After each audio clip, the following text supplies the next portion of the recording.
আসসালামু আলাইকুম, কি অবস্থা সবার? This is Iqra from village life with Iqra. ফিরে আসলাম নতুন আরেকটি ভিডিও নিয়ে। তো সকাল সকাল একটু হাঁটাহাঁটি শেষ করে বাসায় আসার পর দেখলাম গাছে কাঁঠাল পেকে আছে। আব্বুকে বলার পর আব্বু ছুরি নিয়ে হাজির কাঁঠাল কাটার জন্য।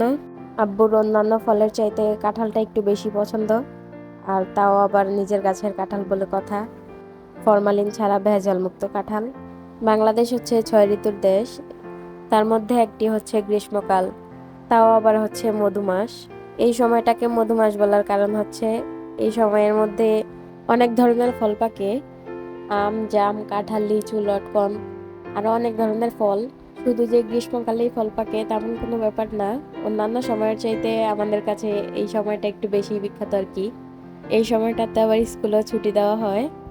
ছোটবেলায় আম কাঁঠালের ছুটিতে মামার বাড়িতে যাওয়া হতো। পৃথিবীতে এমন কোনো মানুষ নেই যে তার ছোটবেলার স্মৃতিগুলোকে মিস করে না।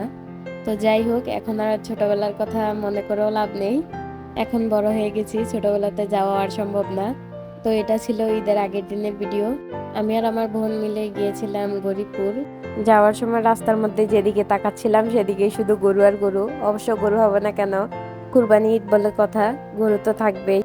সব জায়গাতেই বাজারের দিন দেখে গরুর হাট বসে, তো রবিবারে ছিল গরিপুরে বাজার। তো গরিপুরেও গরুর হাট বসেছিল, এই বছরের সর্বশেষ গরুর হাট। তো গরুর হাটে দেখলাম ছোট ছোট গরুর তুলনায় বড় গরুই বেশি।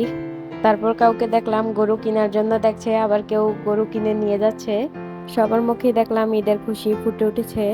তো আমরা দুই বোন মিলে গরুর হাট দেখা শেষ করে চলে গেলাম একটু মার্কেটের দিকে কিছু কেনাকাটা করার জন্য। মার্কেটে গিয়ে দেখলাম রোজার ঈদের তুলনায় কুরবানিতে ভিড় অনেকটাই কম। তো দুই বোন মিলে অনেকক্ষণ ঘোরাঘুরি করার পর কেনাকাটা শেষ করলাম। কেনাকাটা শেষ করে ক্লান্ত হয়ে চলে গেলাম একটা কনফেকশনারির দোকানে। তারপর দোকানে গিয়ে টুকিটাকি কিছু কেনার পর দুই বোন মিলে দুটো আইসক্রিম নিয়ে খেতে খেতে চলে আসলাম বাড়ির দিকে।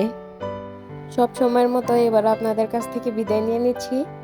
ফিরে আসবো নতুন কোনো ভিডিও নিয়ে, ততক্ষণ পর্যন্ত ভালো থাকবেন, সুস্থ থাকবেন, আমার জন্য দোয়া করবেন। Thank you so much for watching.